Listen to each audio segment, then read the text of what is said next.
Welcome to the Digital Curation case study on Project Gutenberg.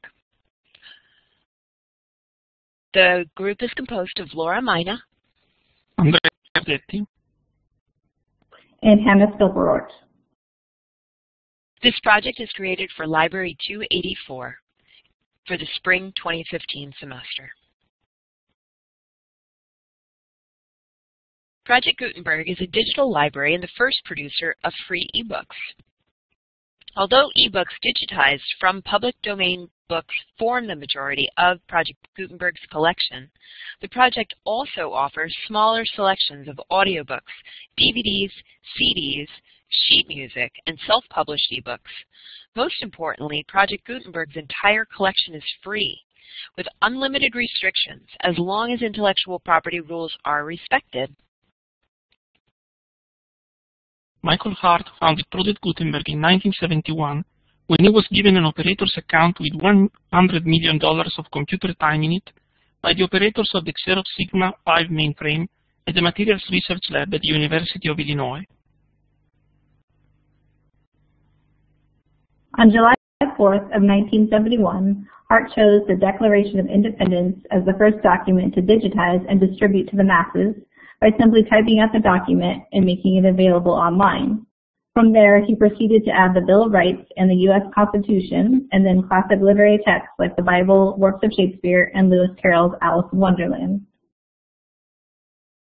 Michael Hart, believing in the free distribution of information, named his new digital library after the Gutenberg Press, which you can see pictured here. At its time, the Gutenberg Press meant easy replication of the printed word, allowing for ideas to spread. Similarly, from the start, Project Gutenberg exemplified the easy replication of the electronic word and text, which in its own way allows ideas to spread. Project Gutenberg may have started out as a one-person effort, but as Hart recruited more and more volunteers passionate about the cause, Project Gutenberg became a collaborative effort run entirely by volunteers. Today, Project Gutenberg's library consists of well over 48,000 ebooks, and the number grows every day, and has been able to do so solely through volunteerism and donations.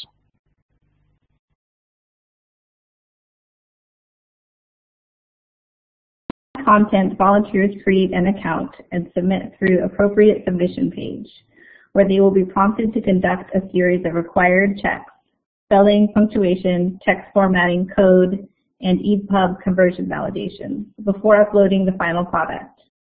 Once uploaded, the ebook is checked by Project Gutenberg's volunteer posting team, who will communicate with the volunteer if any revision is needed before adding the ebook to the collection. Although there are individuals making contributions through the collection, the majority of ebooks are produced through Project Gutenberg distributed proofreaders, a web-based collaborative method of converting public domain books into ebooks in which volunteers proofread and format based on images of scanned books. This method is genius because ebooks are produced collaboratively by people all over the country at their own convenience, and only project leaders have to have access to the actual physical books. Volunteers have complete control over content. Project Gutenberg as an entity does not decide on which books to digitize and publish. Volunteer project leaders decide what books they want to scan, and volunteer proofreaders and formatters choose to help with the books that interest them. Volunteers must follow a specific set of proofreading and formatting rules, outlining a series of training manuals and tutorials designed specifically for Project Gutenberg books.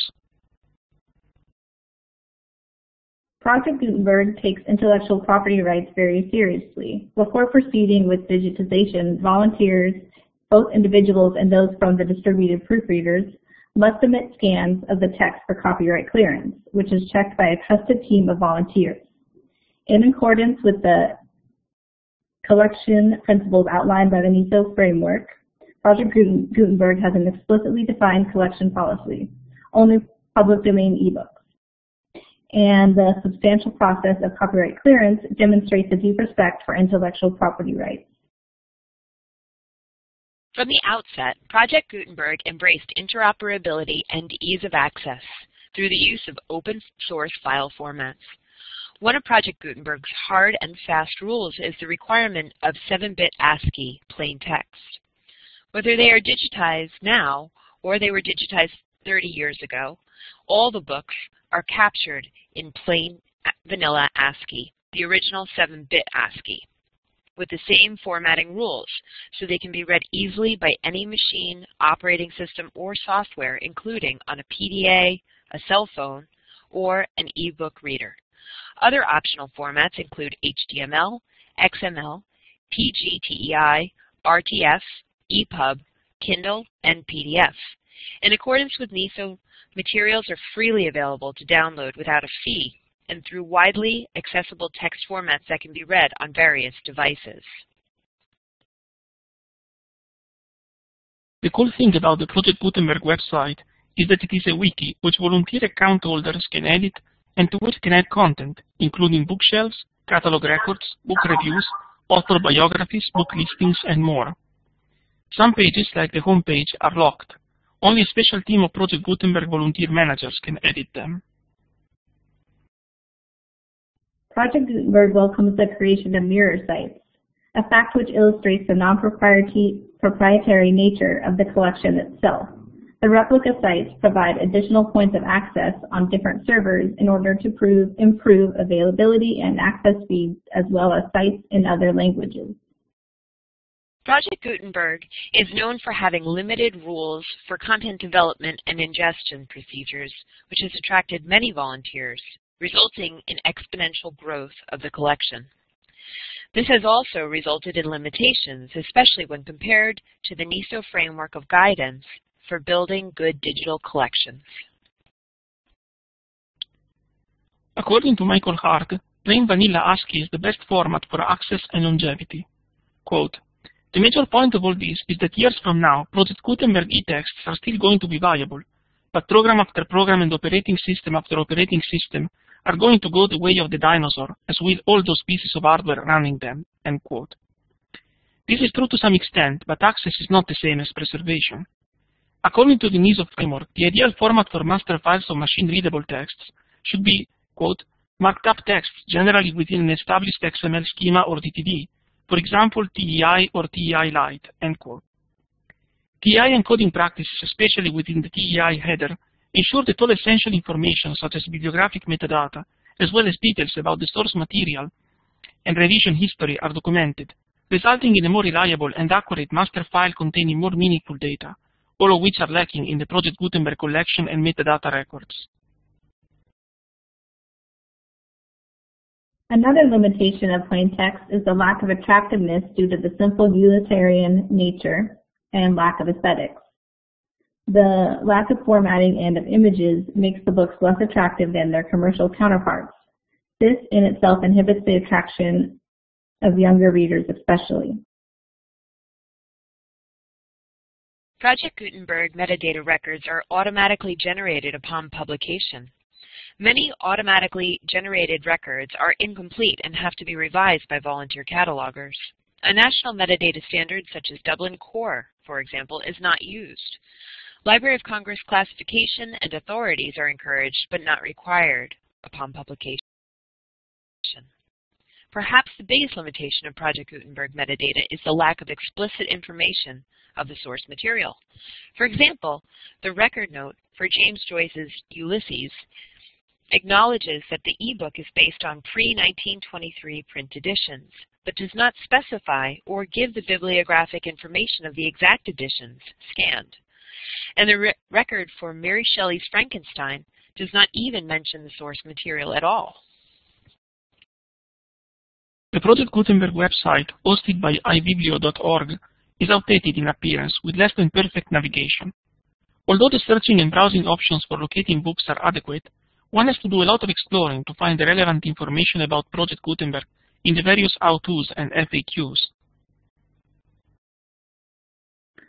The list of the top downloaded ebooks, which is updated daily, is almost exclusively comprised of literary classics. This suggests that the site is primarily used by readers who are interested in fiction and enjoy access to these texts for free.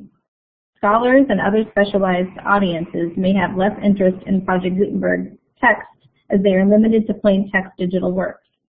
Based on the sheer number of downloads, it is safe to say that despite Project Gutenberg's limitation, it has done what it has set out to do, provide free access to public domain ebooks worldwide. The format of the Project Gutenberg texts, coupled with the processing power of modern computers, can facilitate some important research tasks, such as readability analysis. The openness of the project, however, creates problems in this regard. For example, different tools have to be used for the different languages represented in the data set. In a way, the strengths and weaknesses of Project Gutenberg all merge together at the question of interoperability. On the one hand, Project Gutenberg's ebooks are interoperable because the plain text format can be accessed and read on practically any platform. On the other hand, the lack of preservation, encoding, and metadata standards means that the ebooks are not interoperable with digital collections that are using national standards. Project Gutenberg ebooks, in a way, are used at your own risk, not authoritative versions. Though the project's intention is to run under the least governance, it would behoove the project and its efforts to enlist volunteer or paid efforts of librarians, training, cataloging, and the creation of metadata to address the current issues en masse before they grow out of control even more. Project Gutenberg's collection development strategy, format selection policy, and sustainable growth model have enabled it to grow from its beginnings in 1971. According to an interview with Michael Hart, as storage and availability of recordable media has decreased, the cost of individual books becomes literally too cheap to meter, and that is the whole point of Project Gutenberg's ebook library. On a whole, when we look at this point articulated by Hart, we can agree that, by staying true to its philosophy, Project Gutenberg has achieved its aim. That being said, any digital project can bear with improvements that reflect growing knowledge around digital preservation and curation. Many of the project's attributes have worked well for it. However, key issues exist that should be considered as the project moves into the future. Thank you for your time. Thank you. Thank you.